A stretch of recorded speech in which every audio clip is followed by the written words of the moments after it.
our channel.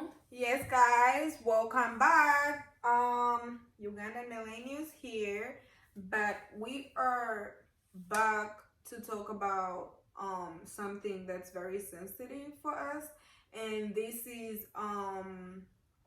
about the 19-year-old girl, Oluwatoyin Salu.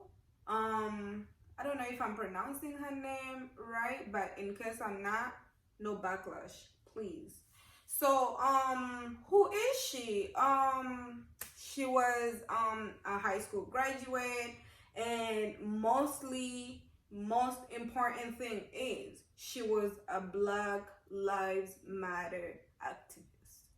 And what happened to her was she was murdered by a Black man whose name we don't really know. They did arrest somebody. His name is Aaron Glee Jr. They did arrest him, but we don't really know if that's who did it. So we won't know until they have actually investigated the whole thing.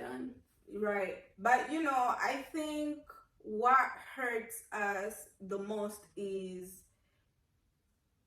she was out there. She was putting her life on the line. She was putting her life on the line, and this Black man that offered to give her a ride home. I know all this because I was on her Twitter, and she was saying that, this Black man gave her a ride. She thought he was like a man of God, and then during the time, they were the time they spent together, she actually confided in the dude that she had been molested in March by a Ghanaian man.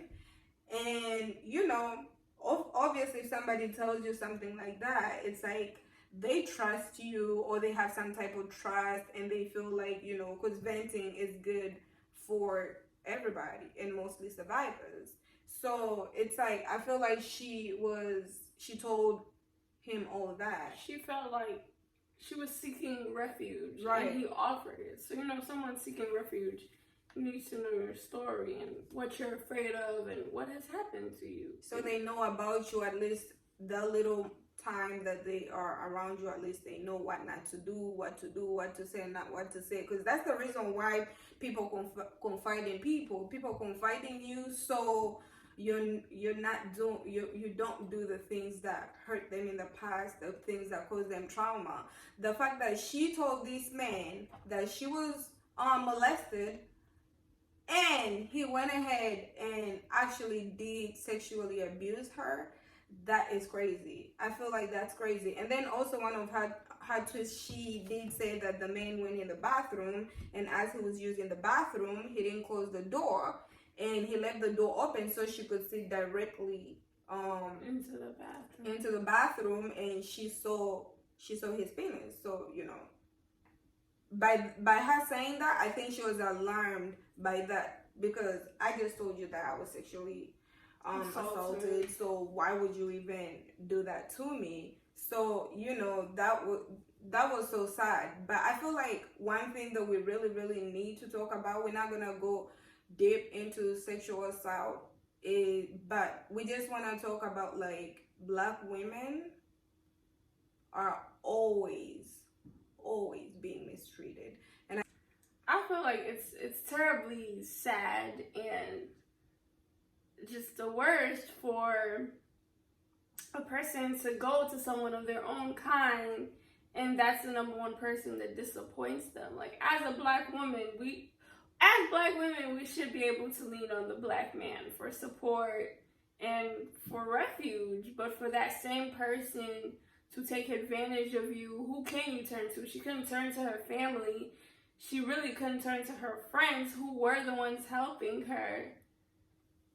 I think probably, like, because her friends helped her so much, probably she had days whereby it's like, okay, you helped me a lot. Yeah, this is too much. This is too much, and I don't want to be your problem. And I feel like that's the reason why she actually, tried to branch out. I feel like, that's the reason why she wasn't with them that day. I don't know the reason. I just feel like, that's the reason. And they also say that she did go to the shelter, because people would be like, why wouldn't she go to the shelter if she's homeless? Well, she did go to the shelter, but the shelter turned her away and gave her a case manager's number because it was over curfew. I think they have a certain time to go to the shelter, and if you're not there by that time, then they cannot let you in. And also, like everybody knows, we're going through COVID-19, so everywhere is like everybody's taking precautions. Everybody's trying to avoid catching corona, or people are trying so hard to protect people from catching this deadly disease.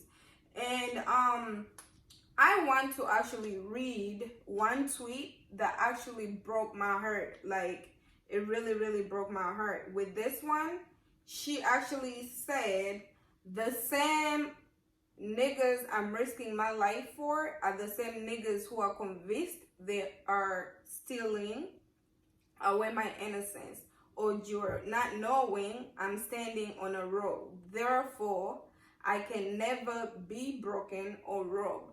I feel like she was so strong. Like, what strong person? She was still fighting till the end. Yes, like, what strong person is being abused? First of all, her family was abusing her. Her family is not innocent, because when I read the story, I was like, where's her family? Where's her mom? Where's her dad? Does she have siblings? And then I find out she did have siblings, but her brother was actually abusing her as well. And then apparently the dad was abusing her, the mom was beating her, like all the family members. And I feel like the next topic that we're gonna talk about in the video, we are going to talk about sexual abuse and how actually families respond to it, because I feel like in the African culture, sexual abuse, they like to hide sexual abuse. That's not right. If somebody is sexually abusing me, I would like for you to stand up. You're my mother, you're my brother, you're my aunt, you're my somebody. Because if somebody stood up for her, she wouldn't even be in the position whereby she has to go to church, or she has to find strangers to give her right, or she has to sleep at random people's houses. We don't even know all the places she stayed at. Mm-hmm. We don't know that. So parents, it's your responsibility to protect your children. If you are sexually abused by anybody, I want to tell you that you matter. You're strong, you're important, and you did lose your innocence. I'm not going to lie about that. But at the end of the day, you have to take back your power. Do not let people take that power away from you. Because at the end of the day, you're stronger. Like, you're stronger than them. Anybody that abuses somebody and sexually, any type of abuse, they are cowards. They are weak. So if anything ever happened to you and you're being sexually abused by anybody, I just want to let you know that you're amazing. If nobody tells you that, I just want to tell you, like, you matter. That's what I want to say. And I feel like I'm going to use her story to really change the world, because she changed the world. She changed the world just by speaking up. Because I feel like even a lot of people that are speaking up on Twitter, a lot of people are coming up saying, I was abused, I was this, I was that, and they're getting a lot of support. So if you are abused by anybody and you feel like, you need to talk to somebody, you can always talk to us. We're always ready to talk. I mean, anything we could do. Anything we could do.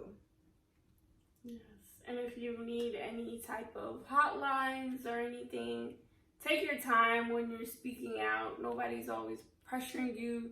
Speak out right then and there whenever you're ready. And I feel like it's not only just that problem of just sexual abuse, it's the amount of support that people have. People don't have support. The Black woman does not have the support of the world. She is the support of the world. So when she was crying for help and people turned away from her. which was the craziest part, because why are you turning away from this young person in an African household at 19? In an African household, you're still but that's home. the thing. In African household, a lot of abuse happens, and the parents keep it hush hush, and that's a problem. So if you're an African parent and you're watching this video, and you know you have done this, I want to let you know that that's not the right way to go. That actually scares the person, and that's a lot of trauma, because if I can trust my own parents, my own family, who am I supposed to trust? Of course I'm gonna go trust the wrong people. You're supposed to learn trust from home. If you cannot trust nobody at home, you're gonna start trusting the wrong people. You're just gonna get into the wrong hands. So, you know, I just want to let you guys know that this video, we just technically just wanted to shed light on that situation and how we feel about that situation. We would like to discuss it further. So you could comment, you could find us on Instagram, you could find us anywhere, and then we also on Twitter, and then we're also going to include some of the articles about the situation about Oluwatoyin in the description box, so those that do not know her get to know her and how amazing she is, and just keep on saying her name, because that's all we need. We need to keep her name going, okay? We need to keep her story going. This shouldn't happen to our women, our girls, from this day forward. It's like, no. Yeah. All right, guys. Thank you for watching, and see you in our next video. Yes, don't forget to subscribe. Do not forget to share. And don't forget to like. Don't forget to comment, because we love the comments. Please keep them going. Thank you very much. See ya.